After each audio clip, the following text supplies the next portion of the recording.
Welcome to this live stream on International Women's Day. Today I talk about loyalty, but I want to start with to give my love and my support and my strength to all women out there. I know you're strong, I know you're beautiful, and if you don't believe it, you can borrow my belief because I know that you're much stronger than you sometimes feel. So make sure you take care of yourself today, and then we keep on fighting for equality and for rights for all women and all over the world. So, loyalty then. I think loyalty is a beautiful trait. I'm pretty loyal, I think, to in most situations, to my employer, to my customers, to my company, to my family, to my friends.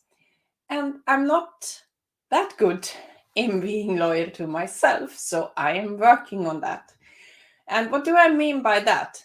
So let's take an example. If you have decided you want to talk a walk at lunch, maybe the weather is good, maybe you just need some air, maybe you need some time to think, you need some time for your brain. Hopefully you have put it in your calendar, and then someone sends you a meeting call. So now you have several opportunities, obviously. Either you can decline the meeting, there's something else in my calendar, I don't care, rebook the meeting. Or you can take the meeting and take the walk.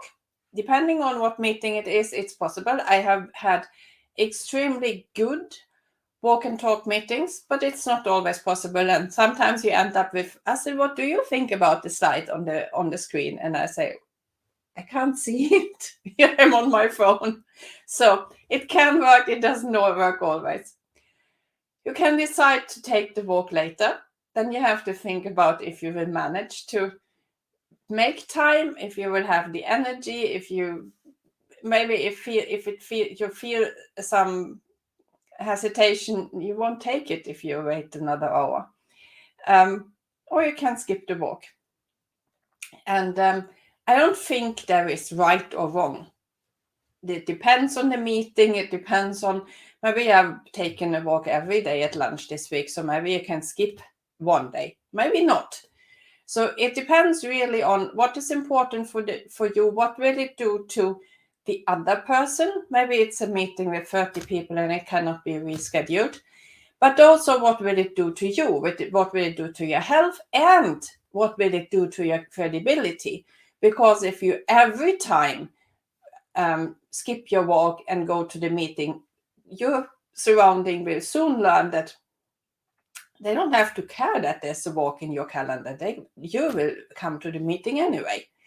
And that affects your credibility, and it will affect your health, your well-being over time. And if you take it in a bigger context, if you're not happy at work,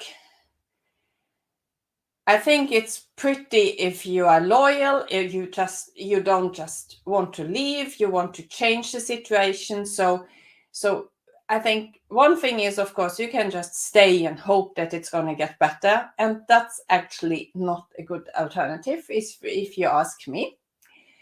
You can also stay and talk to someone.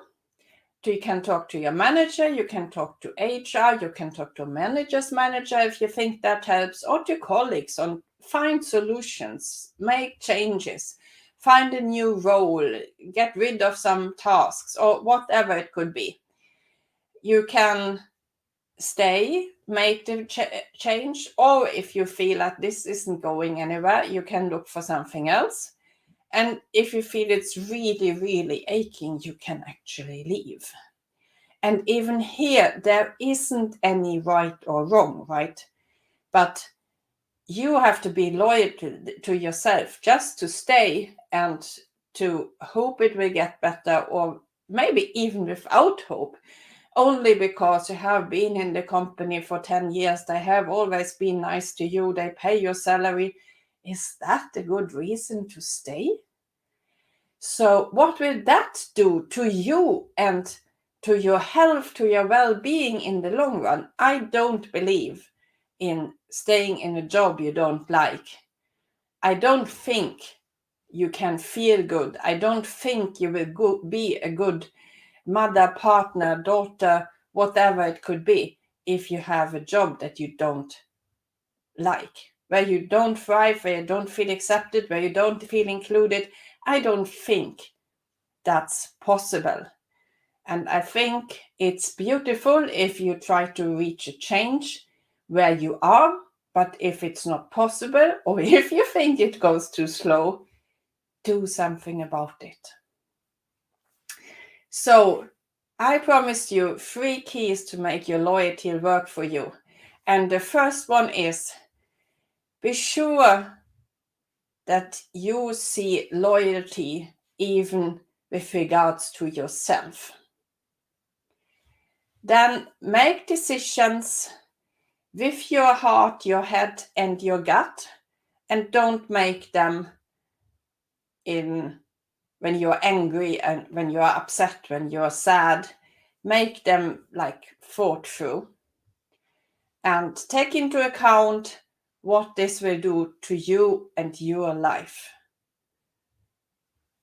And even the small decisions, think about how this will affect your life, your credibility, and make the decisions. And when you have thought about what it will mean for you, you should, of course, also think about what it will mean for the others, what it will mean for the company, your partner, or whatever that can be. Sorry.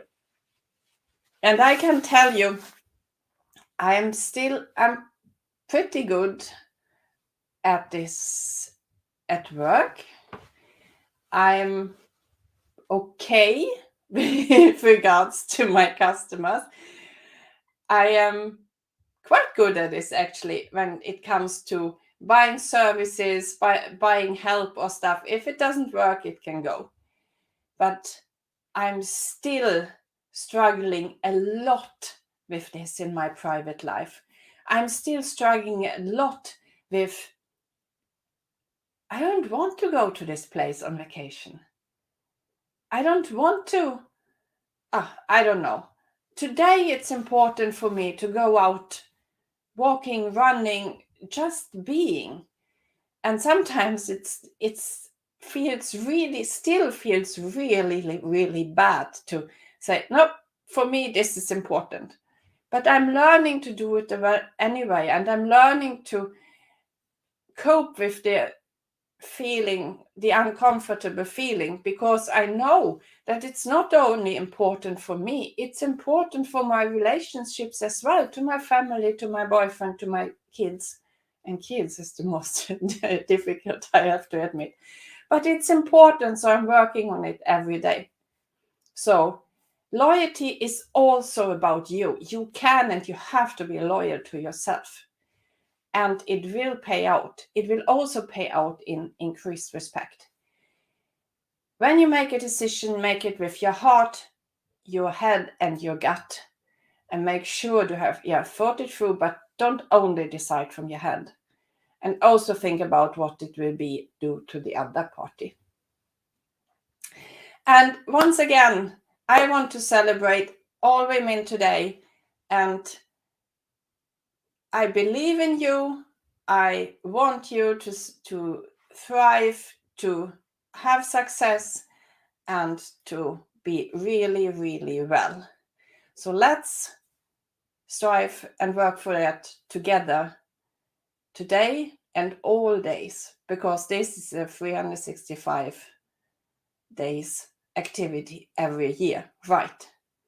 I wish you a good International Women's Day and a great week. See you again.